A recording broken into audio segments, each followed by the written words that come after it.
vient donc le problème?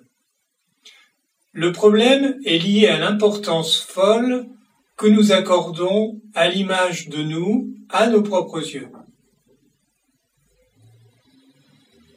Le problème est que dans chaque action, dans chaque pensée, nous projetons l'envie que nous avons d'avoir une bonne image de nous et la crainte d'en avoir une mauvaise.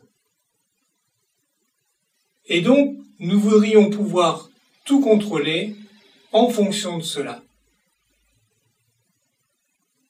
Or, bien sûr, nous nous trompons complètement en pensant que l'image de nous, c'est nous.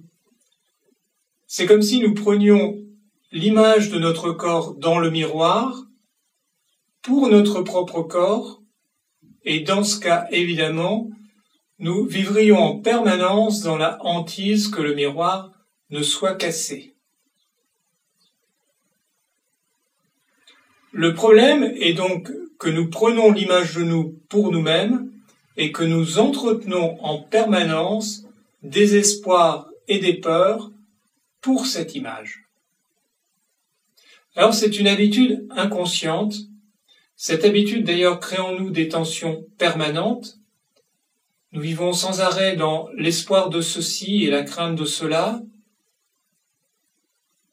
Et cette habitude est source de nos stress, de nos angoisses et de nos malaises. Elle nous épuise, elle nous fragilise. C'est d'ailleurs pour tenter d'échapper à ces sensations désagréables que nous nous précipitons en permanence sur des distractions de toutes sortes. De nombreuses choses peuvent servir à nous distraire. Certains vont d'ailleurs se réfugier dans le travail, dans des stages de toutes sortes ou dans la lecture, avec le même objectif inconscient, que d'autres vont se précipiter devant leur télé ou participer à des jeux. Ce n'est pas critiquable en soi. En effet, au fond, rien n'est bon ni mauvais, et tout peut nous permettre de progresser. Simplement, ce qui est regrettable, c'est de dépenser autant de temps et d'énergie pour essayer d'échapper à des tensions que nous créons nous-mêmes. Donc, prenons bien soin d'essayer de comprendre l'origine de ces tensions, sinon nous tournerons en rond indéfiniment. Alors, nous connaissons des succès, nous connaissons des échecs, nous avons des faiblesses et des forces.